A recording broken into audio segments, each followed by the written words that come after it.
ছোট্ট সন্তানকে কোলে করিনে দৌড়ায়, আব্বুকে পাবো কি পাবো না। আস্তে আস্তে বাপের বাড়ির অদূরে গোরস্থানে দেখে এক ঝাঁক মানুষ দেখা যায়, সাথে সাথে কলিজায় একটা আঘাত লেগে যায়। কাকে নিয়ে এত আয়োজন, আমার আব্বুকে আজকে পাবো কি পাবো না, ডাকলে সাড়া পাওয়া যাবে কি যাবে না। এখন কদম কিন্তু আর আসতে চলে না। দ্রুত চলতে চলতে চলতে চলতে বাপের বাড়ির সামনে গিয়ে দেখে একটা পালকি দেখা যায়। মসজিদের বারান্দায় যে পালকি ঝোলানো থাকে, যে পালকিতে বর একবার উঠে যায় আর ফিরে আসে না। দেখে এক ঝাঁক মানুষ ফ্যাল ফ্যাল করে তাকিয়ে আছে, চোখ দিয়ে দর দর করে পানি পড়ে। মেয়েটার বুঝতে বাকি থাকে না, হাজারবার ডাকলেও আজকে আব্বু আর সাড়া দিবে না। আলহামদুলিল্লাহ আলহামদুলিল্লাহ নাহমাদুহু ওয়া নাস্তাঈনুহু ওয়া নাস্তাগফিরুহু ওয়া নাউযু বিল্লাহি মিন শুরুরি আনফুসিনা ওয়া মিন সাইয়্যিআতি আ'মালিনা।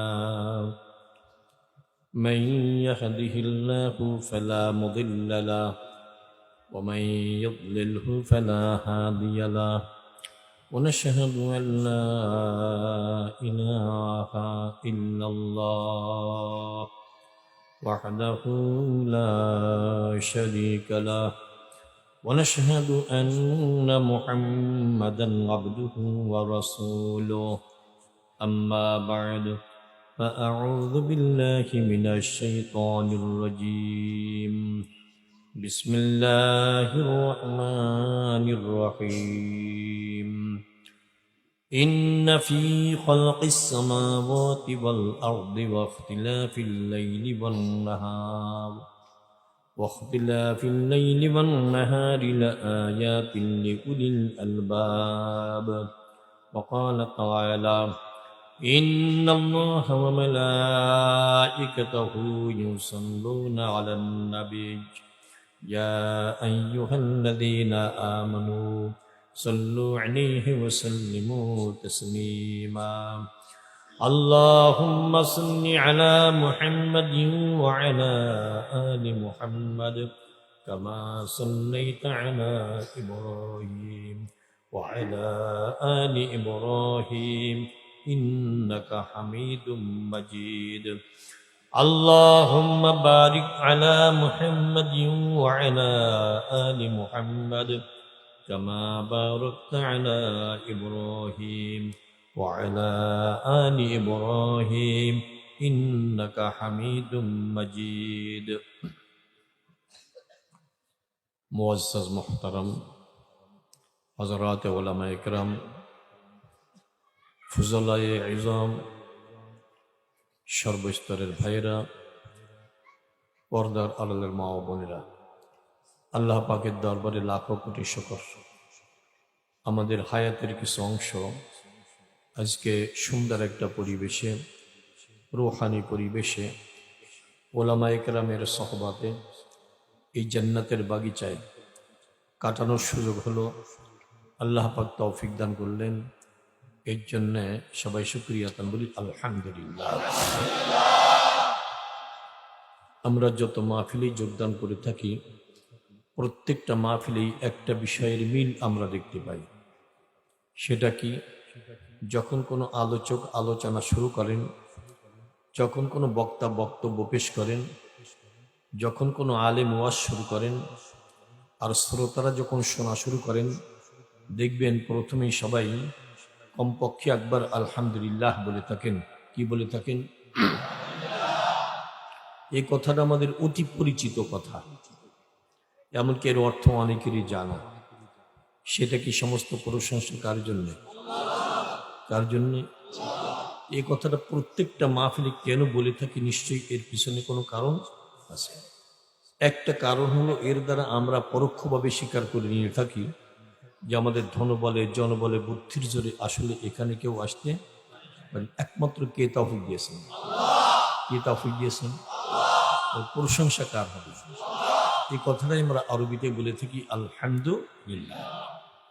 আরো একটা কারণ হলো আল্লাহ তাআলার ওয়াদা রয়েছে, তিনি বলেছেন আমার নেয়ামত বা করুণা বা অনুকম্পা পাওয়ার পর তোমরা যদি শুকর আদায় করতে পারো বা কৃতজ্ঞতা প্রকাশ করতে পারো, তাহলে অবশ্যই অবশ্যই তোমাদের জন্য নেয়ামত বা করুণা আরো বাড়িয়ে দেওয়া হবে।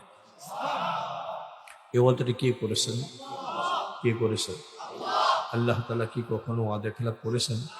আগামীতে করবেন? তাহলে বোঝা গেল সত্যিকারে আমরা যদি শুকর আদায় করতে পারি, আল্লাহ তাআলা আমাদের জন্য অনেক অনেক নেয়ামত বরাদ্দ করবেন, সে বিষয়ে কোনো সন্দেহ নাই। কিন্তু ভাইরা লক্ষ্য করেছেন, সবাই কিন্তু ঠিক মতো শুকর আদায় করে না, করে নাকি? আর করতেও পারে না। কারা শুকর আদায় করে? যারা কোনো নেয়ামত পাওয়ার পর সন্তুষ্ট হয় বা খুশি হয় বা যাদের ভালো লাগে, তারাই তো শুকর আদায় করে, কথা ঠিক না? তাহলে একটা প্রশ্নের সৃষ্টি হলো, আপনারা এখানে আসতে এবং বসতে পেরে, বিশেষ করে এই মাহফিলে যোগদান করতে পেরে আসলে কি সবাই সন্তুষ্ট হয়েছেন? খুশি হয়েছেন? আপনাদের ভালো লেগেছে? আমার দেখতে মন চাই কে কে সন্তুষ্ট হয়েছেন? তাহলে মনে প্রাণে খুশি আবার শুকরিয়া আলহামদুলিল্লাহ, আলহামদুলিল্লাহ। আমার ভাইয়েরা, আমার ছেলেরা, আমার আব্বুরা, আপনারা সন্তুষ্ট হয়েছেন, আমরাও খুশি হয়েছি। আমার ধারণা ফেরেশতারাও খুশি হয়ে গেছেন। অনেকেই খুশি হয়ে থাকেন, মোমেনেরা খুশি হয়ে থাকেন। কিন্তু আবার দেখবেন সবাই কিন্তু খুশি হয় না। ওয়াজ মাহফিলে কি সবাই খুশি হয় নাকি? ইসলামের অনুশাসন সবার কাছে ভালো লাগে না। কেউ দেখবেন নামাজের পাগল, কেউ নামাজের বিরোধিতা করে। মেয়েদের মধ্যে যারা দেখবেন খাস পর্দা মেনে চলে, অন্য মেয়েরা পর্দার বিরোধিতা করে, আছে কিনা? আবার যুবকদের মধ্যে দেখবেন অনেক যুবকেরা তারা সভ্য শান্ত ভদ্র হয়ে চলতে অভ্যস্ত, মুরব্বীদের শ্রদ্ধা করে, বাপ মায়ের খেদমত করে, আছে না? আবার দেখবেন অনেক যুবক এমন আছে এই এলাকা না থাকতে পারে, তাদের ভয়ে আতঙ্কে অনেক মানুষ ঠিক মতো ঘরে ঘুমাতেও পারে না, আছে না? তাহলে বোঝা গেল একই বিষয়ে নানাবিধ রুচির পার্থক্য আমাদের থাকে। কি বলেন? অনেক পার্থক্য আছে। এর কারণটাকে উদ্ঘাটন করা দরকার, এরপর আমি মূল আলোচনার দিকে যাব। কারণটা কি? আমাদের একই দেশের মানুষ। আব্বুর আমাদের দেশটার নাম কি? একই দেশের মানুষ না? আমাদের ভাষা দেখেন, একই ভাষায় কথা বলি না? আচ্ছা দেখেন, আমাদের ভোগ্য উপভোগ্যের মধ্যে কত বড় মিল আছে। আমরা শ্বাস প্রশ্বাসে অক্সিজেন গ্রহণ করি, কি বলেন? সবাই করে না? দুষ্ট যারা তারাও করে, আমরাও করি। আবার দেখবেন আমাদের অঙ্গ প্রত্যঙ্গের পুরা মিল আছে। দুইখানা করে হাত, দুইখানা করে পা, দুইটা করে চোখ, আছে না? সব কিছু মিল। কিন্তু আব্বুরা ভাববার বিষয়, চিন্তার বিষয়, আমল, মতবাদ, দৃষ্টিভঙ্গি, মানসিক রুচির কেন পার্থক্য হয়ে গেল? নিশ্চয় একটা কারণ আছে। এই কারণটা সবার জানা দরকার। কি বলেন? অনেকেই জানেন, তো আমার মনে হয় সবারই জানা দরকার সমস্যাটা কোথায়। ইসলাম খারাপ কোনো বিষয়? হ্যাঁ, ইসলাম শান্তির ধর্ম বলা হয়। যত নেক আমল আছে কোনটা কি খারাপ? নামাজ কি খারাপ, অপকারী, ক্ষতিকর? কেন ভালো লাগবে? এই যে মেয়েরা পর্দা পুশিদা মেনে চলে, এতে কি সমাজের কোনো ক্ষতি হয়? পারিবারিক ক্ষতি হয়? বরং দাম্পত্য কলহ দূর হয়, সুন্দর একটা দাম্পত্য জিন্দিগি গঠন করা সম্ভব হয়, একটা সভ্যতার পরিবেশ তৈরি হয়, কথা ঠিক না? তো এত সুন্দর সুন্দর বিষয়, ইসলামের প্রত্যেকটা সাবজেক্ট দেখবেন সবই ভালো, নাকি খারাপ আছে? এইটা কেন ভালো লাগবে? এইখানে প্রশ্ন। এই সমস্যা চিহ্নিত হওয়ার দরকার আছে নাকি বলেন? আগে দরকার এইটা।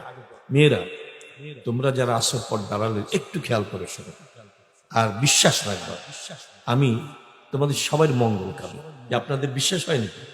কে কোন দলের মানুষ আমি জানি না, সবার মঙ্গল কামনা, সবার ভালো চাই, বিশ্বাস হয় নাকি? তবু দেখতে মন চায় কে কে কে বিশ্বাস করেছেন। মঙ্গলকামী হিসেবে কিছু কথা বলতে চাই আব্বুরা। তো মূল সমস্যাটাকে চিহ্নিত, আমি একটা মন্তব্য বিভিন্ন জায়গায় করে থাকি, আজকেও করতে চাই, হয়তো আপনারা একমত হতেও পারেন। সেটা হলো আমাদের ভোগ্য উপভোগ্য, আমাদের অঙ্গ প্রত্যঙ্গ অনেক কিছু মিল হলেও নিশ্চয়ই কোনো একটা জায়গায় সমস্যা, কোনো একটা জায়গায় সমস্যা। সেই জায়গা আমার মধ্যে আছে, আপনাদের মধ্যে আছে, মেয়েদের মধ্যে আছে, যেটা বুকের মধ্যে অবস্থান করে। আমার মনে হয় কি নামটা বলেও দিতে পারবেন আব্বুরা, বলুন তো জানা থাকলে। আবার বলেন। কল্প না, আরবি কথা। বাংলায় বলে হৃৎপিণ্ড, যেটা কাটলেও দেখা যায়, আর হৃদয় যেটা আভ্যন্তরীণ, ওটা দেখা যায় না। এবার আমি চূড়ান্ত মন্তব্য করতে চাই, ওই হৃদয়ের পার্থক্যের কারণেই আমাদের আমল মতবাদে পার্থক্য হয়। আপনারা কি একমত হতে পারেন না? এবারে হৃদয়ের পার্থক্যের কারণেই আমাদের আমল, আমাদের মতবাদ, আমাদের দৃষ্টিভঙ্গির পার্থক্য হয়। এ বিষয়ে কি সবাই একমত? কে কে একমত একটু দেখানো লাগবে। তাহলে তো আমরা জায়গা চিনে ফেলেছি। আব্বুর এই যে ওয়াজ মাহফিলের ইন্তেজাম হয়, তাবলিগে যাই, তারবিয়াতে যাই, নসিহাতে যাই, শুধু একটা জায়গা ঠিক করার জন্য, জায়গাটার নাম মাশাআল্লাহ। তা আমরা কি সবাই চাই যে আমাদের কল্পটা ঠিক হয়ে যাবে? তাহলে আমি আরেকটা প্রস্তাব রাখি, দাবি রাখি। আব্বুর বিভিন্ন দলের মানুষ আমরা আছি না, বিভিন্ন বংশের, বিভিন্ন গোত্রের, বিভিন্ন রঙের, তাই না? বিভিন্ন স্তর আছে, কেউ ধনী, কেউ গরিব, কেউ মধ্যবিত্ত। তো আমার একটা দাবি হলো, কিছুক্ষণের জন্য সব ভুলে যাই, আমরা সবাই এক দলের মানুষ। আমাদের পরিচয় কি বলুন? জোরে বলতে হবে যে পারবো না কিছুক্ষণের জন্য। কে কোন দলের মানুষ? সম্পাদ। আমরা জোরে বলেন, আমাদের রব কে? আবার বলেন, আমাদের নবীজির নাম বলেন।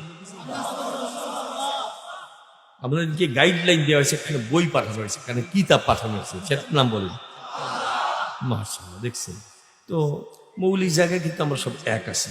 হয়তো মাঝে মধ্যে দ্বিধাগ্রস্ত হয়ে নানাবিধ আমরা চর্চায় লিপ্ত হওয়ার কারণে নানাবিধ আমরা এখানে সমাজের মধ্যে আপনার সৃষ্টি করে ফেলেছি, কথা ঠিক না? তার বুঝতে পারলাম কিছুক্ষণের জন্য আপনারা একমত হয়ে গেছেন, আমরা এক দলের মানুষ। আবার বলেন পরিচয়টা কি? আমাদের রব সৃষ্টিকর্তা, রিজিক দাতা, হাসাতে পারেন, কাঁদাতে পারেন, সম্মান দিতে পারেন, অপমান করতে পারেন, সবই তো তিনি। কি বলেন? তাকে ছেড়ে যাচ্ছি কোথায়? যাই হোক, এই যত ওয়াজ মাহফিল ওই একটা জায়গা ঠিক করার জন্য, জায়গাটার নাম কি বলেছিলাম? কলবখানা ঠিক করার জন্য চেষ্টা যে করবো, কলব ঠিক করার মালিককে জোরে বলা লাগবে। আমি পারবো? হ্যাঁ, কোন আলেম ওলামা পারবো? তার প্রমাণ দেখেন, যত বক্তা ওয়াজ করতে বসে কিন্তু দুইটা বাক্য আমাদের শোনান। দেখেন তো কোনদিন শুনেছেন কিনা? মাই ইয়াহদিহিল্লাহু ফালা মুদিল্লা লাহু ওয়া মাই ইউদ্লিলহু ফালা হাদিয়া লাহু। শুনেছেন কখনো? হ্যাঁ, এই দুইটা বাক্য ছাড়া কোন বক্তাই ওয়াজ করেন। এটা কি বাংলায় বলেন না আরবিতে বলেন? আমরা কোন ভাষায় কথা বলি? আমার মনে হয় বাংলা ভাষায় অর্থটা করে দিলে ভালো হয়। কি বলেন? আমি বলে দিচ্ছি। বক্তা কোন প্রথমেই যেটা বলেন, মাই ইয়াহদিহিল্লাহু ফালা মুদিল্লা লাহু, আল্লাহ পাক যাকে হিদায়াত দান করতে চান, কোন মানুষ তাকে বিপদগামী করতে পারে না। এই দিয়ে শুরু করছে। আল্লাহ পাক যাকে হিদায়াত দান করেন, কেউ তাকে বিপদগামী করতে, ওয়া ইউদ্লিলহু ফালা হাদিয়া লাহু, আল্লাহ পাক যাকে হিদায়াত থেকে বঞ্চিত রাখতে চান, কোন মানুষ তার গলায় হিদায়াতের মালা পরাতে পারে না। আব্বুর আরেকটু প্রশ্ন, এখানে তো বিভিন্ন স্তরের মানুষ। আচ্ছা, হিসাব নিকাশ করলে আমাদের নজরে না থাকলে আল্লাহ পাকের নজরে আছে। এর মধ্যে এক নম্বরের নেককার একজন আছেন না, সবচেয়ে নেকি তার বেশি, স্টেজেও থাকতে পারেন, নিচেও থাকতে পারেন, এমন ব্যক্তি হতে পারেন, রিক্সাওয়ালা হতে পারেন, মানে আল্লাহ পাক তার উপরে সবচেয়ে বেশি খুশি থাকতে পারেন না। আর নিশ্চয় খারাপ তো একজন আছে, আমিও হতে পারি, মানে সবার থেকে তার মর্তবা কম, অর্থাৎ সে খারাপ মানুষ। আমিও হতে পারি, আপনারা কেউ হতে আছেন তো। আচ্ছা, একজন আছে এক নম্বরের ভালো, আরেকজন এক নম্বরের। দেখি আমি আপনাদের ইমানি চেতনা সম্পর্কে স্পষ্ট হতে চাই। ওই এক নম্বরের দুষ্ট, যেটা এক নম্বরের গুনাহগার, আল্লাহ পাক ইচ্ছা করলে আজকে এক্ষুনি এই মাহফিলে বসে তাকে এক নম্বরের নেককারে পরিণত করতে পারেন কি পারেন? আরেকবার বলা লাগবে, প্রমাণ আছে না? হ্যাঁ, একটা নাম বলুন তো। রাসূলুল্লাহ সাল্লাল্লাহু আলাইহি ওয়াসাল্লামের মাথা আনতে রওনা করেছেন, নাম কি তার? কার মাথা আনতে চায়? কার মাথা আনতে চায়? হ্যাঁ, এত বড় ভালো মানুষ কি আর পৃথিবীতে এসেছে? আসবে কখনো? সবচেয়ে ভালো মানুষ তার মাথা। কারণ কি? কাফির মুশরিক বেদিন নাস্তিক মুরতাদ যখন দেখলো লোভ দিলেও কাজ হয় না, ভয় থাকালেও কাজ হয় না, কত প্রস্তাব দেয়, কোনোটাই কাজ হয় না। শেষ পর্যন্ত মিটিং করলো কি, যে দুনিয়া থেকে বিদায় করে দেওয়া লাগবে। নাউজুবিল্লাহ বলেন। কাকে? রাসূলুল্লাহ সাল্লাল্লাহু আলাইহি ওয়াসাল্লাম। বিরাট কনফারেন্স আহ্বান করছে, মস্তান, সন্ত্রাসী, দাপটওয়ালা অনেক মস্তান সেখানে হাজির হয়ে গেছে। পুরস্কার ঘোষণা করা হয়ে গেছে। ওই মানুষটার মাথা যে আনতে পারবে 100 বা 200 লাল উট তাকে পুরস্কার দেওয়া হবে, মানে যেটা বর্তমানে কোটি কোটি টাকা লাগে। কেউ সাহস পায় না। কর্নার থেকে একজন বলছে যে আমি মাথা আনতে পারবো। আব্বুরা বলুন তো সেই লোকটা কে ছিল? আপনারা কি কোনোদিন কোনো আলেমের মাথা নিতে চেয়েছেন? হ্যাঁ, একটু বিয়াদবি হলে গোপনে মাপ চেয়ে নেন। কেমন মানুষ, রসুলের মাথা আনতেছে, কেমন দুর্ধর্ষ মানুষ। এখন সবাই কানা ঘোষা করে যে এবার যে ব্যক্তি দায়িত্ব নিয়েছে নিশ্চয়ই মাথা আনতে পারবে। নাউজুবিল্লাহ বলেন। পথে অনেক ঘটনা, শেষ ঘটনার রাসূলুল্লাহ সাল্লাল্লাহু আলাইহি ওয়াসাল্লাম বসে আছেন, পাশে সাহাবায়ে কেরাম। উমর যে রওনা করেছিল খালি হাতে, না হাতে কিছু ছিল? কি ছিল উদ্দেশ্য? মাথা নিয়ে। যখন সাহাবায়ে কেরাম দেখছেন ওমর ধেয়ে আসতেছে হাতে তরবারি, সাহাবায়ে কেরাম কি নিশ্চিন্তে বসে থাকতে পারেন? প্রত্যেকের খাপের থেকে খসখস খসখস করে তরবারি টেনে বের করা শুরু করছে। রাসূলুল্লাহ সাল্লাল্লাহু আলাইহি ওয়াসাল্লাম বলছেন, আচ্ছা সাহাবারা তখন ব্যস্ত হলে কেন? ইয়া রাসূলুল্লাহ, আপনি কি দেখেন না ওমর ধেয়ে আসতেছে হাতে তরবারি, আমরা বেঁচে থাকতে আপনাকে আঘাত দিবে এটা তো আমরা মানতে পারি না। এদিকে আল্লাহ পাক গোপনে কি যেন ইশারা করে দিয়েছে। রাসূলুল্লাহ সাল্লাল্লাহু আলাইহি ওয়াসাল্লাম বলছেন, হে সাহাবারা তোমরা কি মনে করেছো? এমনটা হতেও তো পারে ওমর হয়তো মুসলমান হওয়ার জন্য আসতেছে। ওমর হাজির। কি ওমর, কি মনে করে এসেছো? ইয়া রাসূলুল্লাহ, ইচ্ছা করেছিলাম আপনার মাথা নিতে, আজকে মাথা দেওয়ার জন্য এসেছি। তোমার উদ্দেশ্য কি? বলে আমি এখন মুসলমান হতে চাই। কোন মানুষটা বুড়া মনে আছে? যে মানুষটা রসুলের মাথা আনতে চায়। ওমরের কিন্তু হাত পায়ের কোনো পরিবর্তন আসে নাই, চেহারার কোনো পরিবর্তন আসে নাই, একটা জায়গায় পরিবর্তন হয়ে গেছে। জোরে বলেন আব্বুরা। এই যে চরম পিপাসার মুহূর্তে অল্প একটু পানি পেলে পিপাসা কেমন যেন বেশি মনে হয়। কি বলেন? কেবল একটু পানি পেয়েছে, ছটপট করতেছে। ইয়া রাসূলুল্লাহ, যে ইসলাম যে ইমানের সন্ধান পেয়েছি এটা তো গোপনে রাখার বিষয় না, চলুন আমি নিজেই যাব। আজকে এতদিন গোপনে বাইতুল্লাহ শরীফ তওয়াফ চলেছে, আজকের থেকে প্রকাশ্যে বাইতুল্লাহ শরীফ তওয়াফ চলবে। রাসূলুল্লাহ সাল্লাল্লাহু আলাইহি ওয়াসাল্লামের জবান থেকে বের হয়ে গেল আল্লাহু আকবার, আল্লাহু। সেই দৃশ্যটা কেমন ছিল বলুন তো, কেমন ছিল? সেই মিছিলটা কত গুরুত্বপূর্ণ মিছিল ছিল। ওদিকে সে নেতারা বসে আছে, মাথা নিয়ে আসবে, ওমর দায়িত্ব নিয়েছে। দূর থেকে দেখেই আচরণ দেখি কানা ঘোষা করতেছে, না রে না, গতকালের ওমর আর আজকের মূর্তি একরকম মনে হয় না, কোথায় কি একটা ঘটে গেছে, বলে কি একটা পরিবর্তন হয়ে গেছে। ওমর দূর থেকে ডাক দিয়ে বলছে, হে কাফেররা শোনে, ওমর কিন্তু মুসলমান হয়ে গেছে। যদি তার সন্তানকে এতিম বানাতে চাস পারলে আয়, আজকে রসুলের সঙ্গে বেয়াদবি করলে কাউকে রেহাই দেওয়া হবে না। স্ত্রীকে বিধবা বানাতে চাস পারলে আয়, আজকে রসুলের সঙ্গে বেয়াদবি করলে কাউকে রেহাই দেওয়া হবে না। এই মানুষটা যে রসুলের মাথা আনতে চায়, তার কলবির মধ্যে হিদায়াতের আলো ঢুকালেন কে? এবার আমি যে কথা বলেছিলাম, ওই এক নম্বরের দুষ্ট পাপিষ্ট যেটা আমাদের মধ্যে আছে, ওমরের মতো মানুষ যদি হেদায়েত পেয়ে থাকে, আল্লাহ পাক আমাদের সবাইকে হেদায়েত দিতে পারেন না? হ্যাঁ, শুধু তাই, এক নম্বরের দুষ্ট যেটা তাকে এক নম্বরের নেককারে পরিণত করতে পারে। আমি কি মন গড়া কথা বললাম বাবুরা? আল্লাহ পাক বলেছেন বিসমিল্লাহির রহমানির রহিম, মান তাবা ওয়া আমানা ওয়া আমিলা আমালান সালিহা ফাউলাইকা ইউবাদদিলুল্লাহু সাইয়্যাতিহিম হাসানাত ওয়া কানাল্লাহু গফুরুর রহিমা। একটু শুকর আদায় করি আলহামদুলিল্লাহ। আল্লাহ পাক বলেছে তিনটা গুণ যার মধ্যে পাওয়া যাবে। কয়টা? আমলের নিয়তে শুনতেছি তো আব্বুরা। কয়টা গুণ? মান তাবা, যে ব্যক্তি তওবা করেছে, তওবা এক নম্বর। ওয়া আমানা, তার মধ্যে ঈমানটাও যদি থাকে। কয়টা হলো? ওয়া আমিলা আমালান সালিহা, ও যদি নেক আমল শুরু করে দিতে পারে। আল্লাহ পাক কি বলছেন? ফাউলাইকা ইউবাদদিলুল্লাহু সাইয়্যাতিহিম হাসানাত, ওর যত পাপ ছিল, যত গুনাহ ছিল, যত অন্যায় ছিল, সব নেকের দ্বারা পরিবর্তন ঘটিয়ে দেওয়া হবে। এখন এক নম্বরের দুষ্টটা এক নম্বরে ভালো হতে পারে। আচ্ছা, কয়টা আমল? এক নম্বর কি বলেছিলাম? তওবা। আব্বুরা আমরা কি তওবা করবো নাকি? কোন সালে? সামনের বছর, 6 মাস পর, আজকেই? সমস্যা নেই তো। তাহলে সুসংবাদ শোনাই। আত-তাইবু হাবিবুল্লাহ। রাসূলুল্লাহ সাল্লাল্লাহু আলাইহি ওয়াসাল্লাম ইরশাদ করেছেন, যারা তওবাকারী ওরা আল্লাহ পাকের বন্ধু বনে যায়।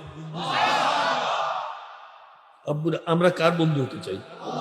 হ্যাঁ, কিসের মাধ্যমে? তওবার মাধ্যমে। তওবা আজকেই করতে চাই না? দেখি বোঝাতে পারছি কিনা আব্বুরা। মনে করেন একজন বেনামাজি ছিল, ও আজকে তওবা করতে চায়, ওর কি করা উচিত? মাশাআল্লাহ বলেন, নামাজি হয়ে যাওয়া উচিত। বেনামাজি ছিল, আজকে এখনই তওবা করতে চায়, কি করা উচিত? আমার কোন মেয়েটা বেপর্দা চলাফেরা করে, আসে না? কিছু মেয়ে তো আসে হয়তো অজ্ঞতার কারণে, পরিবেশগত কারণে বেপর্দা চলে, ও তওবা করতে চায়। আগে বেপর্দা চলতো, এখন কি করা উচিত? জোরে বলা লাগবে না? আমার কোন ছেলেটা মুরব্বীদের শ্রদ্ধা করতো না, বাপ মায়ের খেদমত করতো না, মাদক সেবী ছিল, ও আজকে তওবা করতে চায়, এখন কি আর মাদক হাতে নিবে নাকি? হ্যাঁ, মাশাআল্লাহ, খুশি হয়েছি। আচ্ছা, আমার কোন শিক্ষিত ভাই, হায়ার এডুকেটেড, এতদিন নাক ছিটকাইছে, এতদিন ইসলামকে উপহাস করেছে, আর দাপটের সঙ্গে স্লোগান দিয়েছে এটা বিজ্ঞানের যুগ, এটা কম্পিউটারের যুগ, এটা মডার্ন যুগ, এটা অত্যাধুনিক যুগ, এই যুগে নাকি কোরআন চলে না। নাজুবিল্লাহ বলুন। আছে না? কিন্তু অশিক্ষিত লোকে বলে না, কিন্তু এগুলো বলে শিক্ষিত, হায়ার এডুকেটেড তারা, সবাই না, কিছু আছে। আমার কোন হায়ার এডুকেটেড ভাই যদি আজকে তওবা করতে চায়, আগে ইসলামকে উপহাস করতো, এখন কি তওবা করলে উপহাস করবে নাকি? হ্যাঁ, সে ইসলামকে বরণ করে নেবে। আল্লাহ পাক যেন সবাইকে আমল করার তৌফিক দান করেন। আব্বুরা আরেকটা কথা বলি, আমাদের খুলনা অঞ্চলে, পল্লী অঞ্চলে মুরব্বীরা বলে থাকেন, যে যাকে চেনে সে তাকে মানে। আপনারা বলেন নাকি? আবার বলেন, যে যাকে চেনে, যে যাকে চেনে, জোরে বলেন, সবাই একমত? আমার মনে হয় আল্লাহ পাকের হুকুম যারা মানতেছে না, আমরা আল্লাহ পাকে ঠিক মতো চিনতে পারি না, এই কথা ঠিক না? আমার মনে হয় চিনাদের জন্য একটু চেষ্টা করা দরকার। আমি একেবারে সংক্ষেপ করব, কেননা রাত গভীর হয়ে গেলে ফজরের নামাজ কাজা হওয়ার ভয় আছে, অনেক সমস্যা আছে। একেবারে সংক্ষেপে আল্লাহ পাকে একটু চিনানোর চেষ্টা করবো। আমরা চিনতে চাই না বলে, তাহলে আল্লাহ পাকের কুদরত, আল্লাহ পাকের শক্তি, আল্লাহ পাকের কুদরতি হাতে কত বল, এইটা বোঝানোর জন্য কয়েকটা কথা বলবো নাকি? প্রশ্ন করি তাহলে। আচ্ছা আব্বুরা, দিনের বেলায় আমরা আকাশের দিকে তাকালে একটা কি দেখতে পাই? আবার বলেন, সূর্যটা খুব ছোট না? হ্যাঁ, আবার বলেন, বলো নাকি? কত বড়? এই স্টেজের মতো হবে, এই প্যান্ডেলের মতো হবে, এই ওয়ার্ল্ডের মতো হবে, ফতুল্লা থানার মতো হবে, এর থেকেও বড়। তাহলে নারায়ণগঞ্জ জেলার মতো হবে, এর থেকেও বড়, বাংলাদেশের মতো, এর থেকেও বড়, পৃথিবীর মতো। 13 লক্ষ বা 14 লক্ষ পৃথিবী এক জায়গায় করলে যা হয়, ওই সূর্যটা তত বড়। আবার বিজ্ঞানীরা আবিষ্কার করছে, এই সূর্যের মতো কোটি কোটি সূর্য এক জায়গায় করলে যা হবে, এমন বড় বড় নক্ষত্র মহাকাশে আছে। এমন হাজার হাজার লক্ষ লক্ষ তারকা নিয়ে এক একটা গ্যালাক্সি তৈরি হয়, আর কোটি কোটি গ্যালাক্সি এর সমন্বয়ে পুরাল মহাবিশ্ব এর সৃষ্টি করেছেন কি আব্বুরা? বিশাল অগ্নিপিণ্ড, 13 লক্ষটা পৃথিবী এক জায়গায় করলে যা হবে, বিশাল অগ্নিপিণ্ড, যার এত তাপ, তার 200 কোটি ভাগের 1 ভাগ মাত্র পৃথিবীতে আসে। আব্বুরা বলুন তো, কত ভাগ? 1 ভাগ। 200 কোটি ভাগের 1 ভাগ মাত্র পৃথিবীতে আসে। তার মূল তাপ কত? চালান কে? সাঁতার কাটে কেন? আল্লাহ পাক বলে দিয়েছেন, তুই সাঁতার কাটতে পার।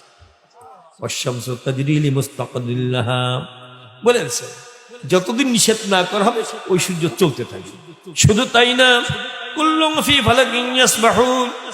আল্লাহ পাক বলছেন, মহাকাশে যত নক্ষত্র আছে সব সাঁতার কাটি। পৃথিবীর থেকে কোটি কোটি গুণ বড় একটা গ্রহ নক্ষত্র সাঁতার কাটানোর পিছনে কার কার কুদরতি হাত কাজ করেছে বলুন? তার কুদরতি হাতে কত বল, কত শক্তি, কত ক্ষমতা, এইটা যারা বোঝে না এরাই হবে পরোয়া, কথা ঠিক না? আর একটু উদাহরণ দেব, অনেক গ্রহ তো আছে আমাদের এই পৃথিবীকে কেন্দ্র করে। মঙ্গল গ্রহের নাম শুনেছেন? মঙ্গল গ্রহ অনেক বড়। আচ্ছা, একটা চুল, 1 খণ্ড তুলা 10 গজ 20 গজ উপরে ছেড়ে দিলে কিছুক্ষণ পর কোথায় পাওয়া যায়? নিচে। কেন? এই সামান্য ওজন বা ভর এইটা শূন্য স্থানে ধরে রাখতে পারে না। এবার আমার প্রশ্ন, ওই মঙ্গল গ্রহের কিনো ওজন আছে কিনা?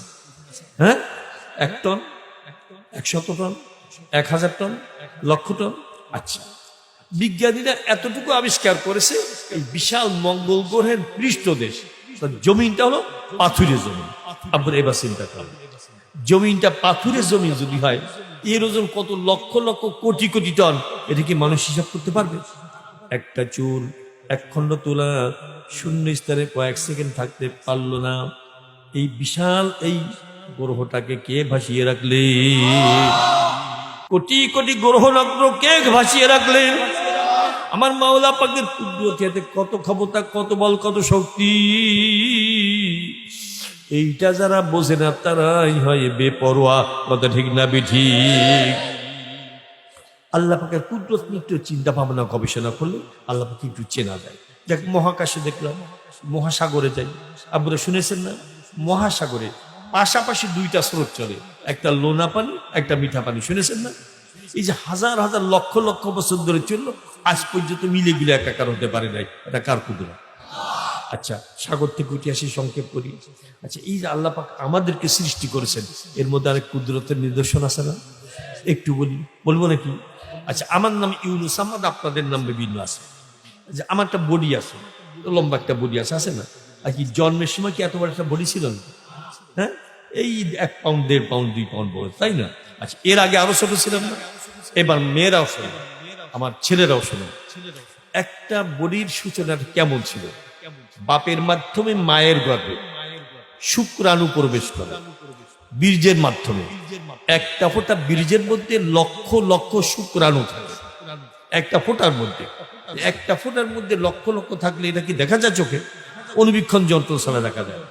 এবার মায়ের গর্ভে যখন ঢুকলো, মায়ের গর্ভে যেটা থাকে তাকে বলে ডিম্বাণু।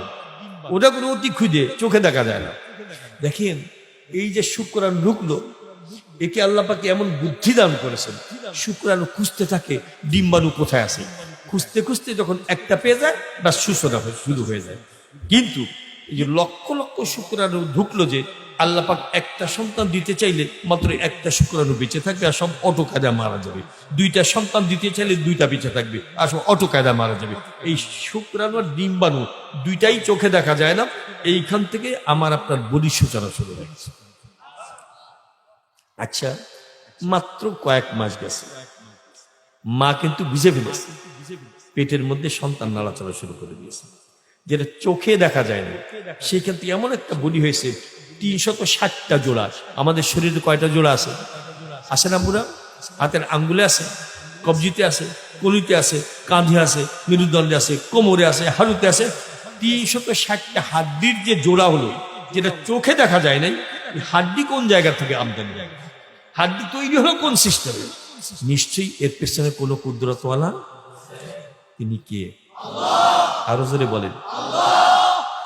কিভাবে সেট আপ করেছে? দেখেন, আল্লাহ পাক 2টা চক্ষু দান করেছেন। চোখে পলক মারেন না আপনারা? আজ পর্যন্ত কোনোদিন মিটিং করেছেন যে আমি 1 মিনিটের 10 বার চক্ষু পলক মারবো? সিদ্ধান্ত নিয়েছেন, চিন্তা করেছেন? অটো কাজে পলক মারা চলে। আল্লাহ পাক এমন সিস্টেম করে দিয়েছেন, চোখে যদি ধুলাবালি পড়ে, নিষ্কাশনের জন্য অটো কায়দায় পলক মারার ব্যবস্থা আছে কিনা বলেন? এটা কার কুদরত? এটা কার কুদরত? আপনারা বসে আছেন, আচ্ছা, পেছনে স্পঞ্জ আছে না? হ্যাঁ, গদি আছে না? নিতম্বে, যেটা ভাষায় বলে, আছে না? এই আল্লাহ পাক জানেন আমার বান্দা নরম জায়গায় বলবে, শক্ত জায়গায় বলবে। যদি এখানে শক্ত থাকে কষ্ট পাবে, দেখেন ওখানে একটা ব্যবস্থা করে দিয়েছেন। প্রত্যেকটা বিষয় দেখবেন আল্লাহ পাক নাকের ব্যবস্থা করে দিয়েছেন, কানের ব্যবস্থা করে দিয়েছেন, কান দিয়ে শোনা যায়, জিহ্বা দিয়ে স্বাদ পাওয়া যায়। এই যে কুদরত আল্লাহ, তিনি কে? তাকে চেনা লাগবে কি লাগবে না? মানা লাগবে কি লাগবে না? না মানলেও আল্লাহ পাক জোর করে মানাবেন না। তবে কথা আছে, এই ছোট্ট একটা মাটির ঘর আমাদের জন্য অপেক্ষা করতেছে। কথা ঠিক না বেঠিক? বড় বিল্ডিং ছেড়ে যখন রওনা করব, দেখবেন এক একটা পরিবার থেকে একজন সদস্য যখন বিদায় নিয়ে যায়, ওই পরিবারের মধ্যে একটা ছোট্টখাট্ট একটা কিয়ামত কেমন যেন কায়েম হয়ে যায়। কে প্রচার হয় শোক সংবাদ, শোক সংবাদ। কত ব্যস্ততা শুরু হয়ে যায়। একজন কোদাল ঘাড়ে করে নিয়ে বাগানে ছুটে যায়, একজন কোদাল ঘাড়ে করে নিয়ে গোরস্থানে ছুটে যায়, একজনে কিছু টাকা নিয়ে ওই নতুন কাপড় কিনতে যায়, আবার কেউ কেউ মোবাইল নিয়ে বসে যায় সংবাদ দেওয়ার জন্য, হয় কি হয় না। দূরাত্মীয়দেরকে স্পষ্ট বলে দেয় ইউনূস আহমদ দুনিয়ার থেকে চলে গেছে, নিকটাত্মীয়কে বলে না। বড় মেয়েটাকে অনেক দূরে বিবাহ দেওয়া, তাকে যখন ফোন করে বলে তোর আব্বুকে যদি দেখতে চাস একটু তাড়াতাড়ি করে চলে আয়। এমন ফোনটা পাওয়ার পর বলেন ওই মেয়ের কলিজায় একটা বড় ধাক্কা লাগে কি লাগে না। ছোট্ট সন্তানকে কোলে করিনে দৌড়ায়, আব্বুকে পাবো কি পাবো না।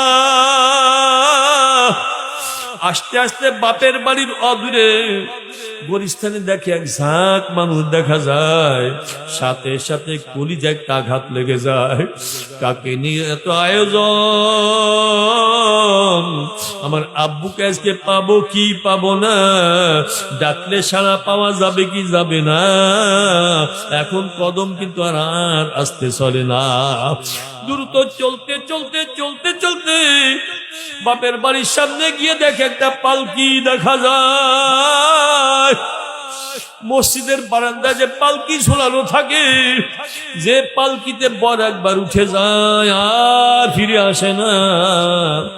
দেখে এক ঝাঁক মানুষ ফ্যাল ফ্যাল করে তাকিয়ে আছে, চোখ দিয়ে দর দর করে পানি পড়ে। মেয়েটার বুঝতে বাকি থাকে না, হাজারবার ডাকলেও আজকে আব্বু আর সাড়া দিবে না।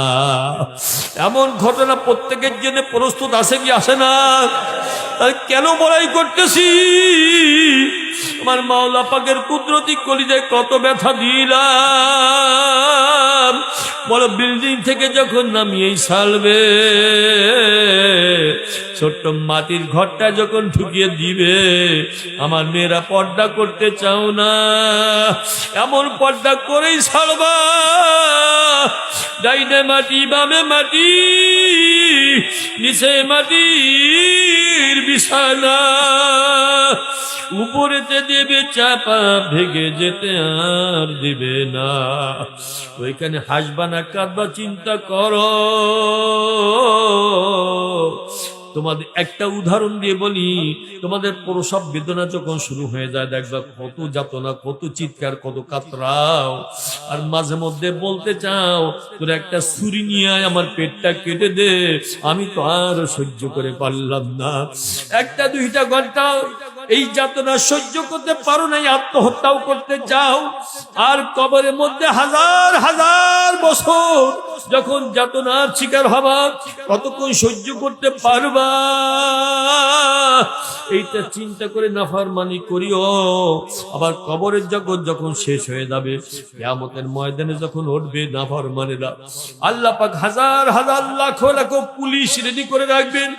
ওই দিনের পুলিশ কিন্তু মানুষ হবে না, হবে ফেরেশতা। আল্লাহ পাক ডাক দিয়ে বলবেন খুজু, হে ফেরেশতারা আসামিদেরকে ধরো। কিয়ামতের ময়দানে ঝাঁপ দিয়ে পড়বে। এবার পুলিশের মিজাজ দেখে আসামির দল ছুটাছুটি করবে। আল্লাহ পাক আগে ভাগে বলে দিয়েছেন ইউখাযু মিন মাকানিন করিব, যে নিকটতম জায়গায় সবাই অ্যারেস্ট হয়ে যাবে।